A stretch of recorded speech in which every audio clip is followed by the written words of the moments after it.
వీరుడు.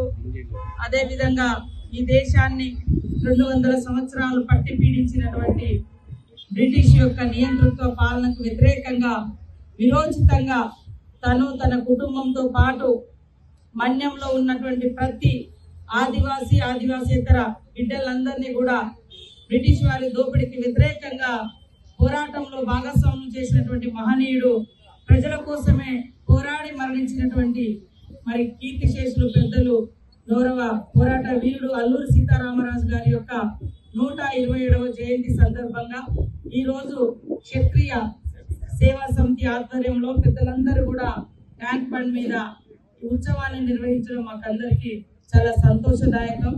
అల్లూరి సీతారామరాజు గారు అంటేనే ఒక పోరాటం, ఒక వెలుగు, ఒక అగ్ని పరాట, ఒక స్ఫూర్తి.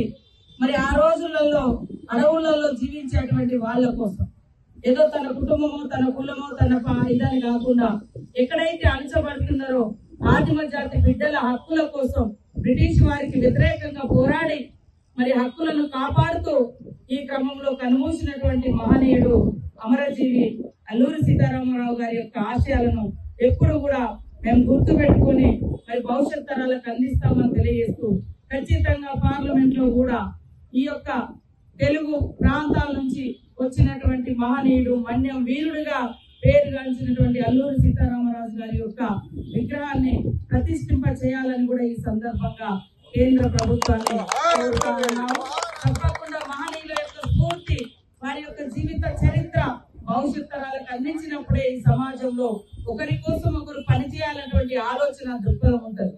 కానీ రాను సమాజం చూస్తుంటే ఎవరికి ఒకప్పుడు నా ఊరు నా కుటుంబం పోయి ఇవాళ నాకు నేనే అనేటువంటి పరిస్థితి వస్తే భవిష్యత్తులో ఒకరికొకరు తోడుగా ఉండలేనటువంటి పరిస్థితి.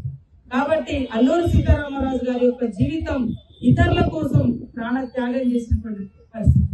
ఈ దేశ హక్కుల కోసం ప్రాణ త్యాగం చేసిండు.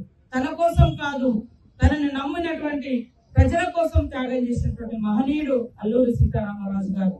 వారికి జోహార్లు అర్పిస్తూ ఈ రోజు మరి పార్లమెంట్ లో ఉన్నటువంటి పెద్దలందరూ కూడా ఈ విషయాన్ని ఆమోదించే విధంగా మేమందరం కూడా ఒత్తిడి తీసుకొస్తాం, విజ్ఞప్తి చేస్తామని తెలియజేస్తూ జోహార్ అల్లూరి సీతారామరాజు, జోహార్ అల్లూరి సీతారామరాజు.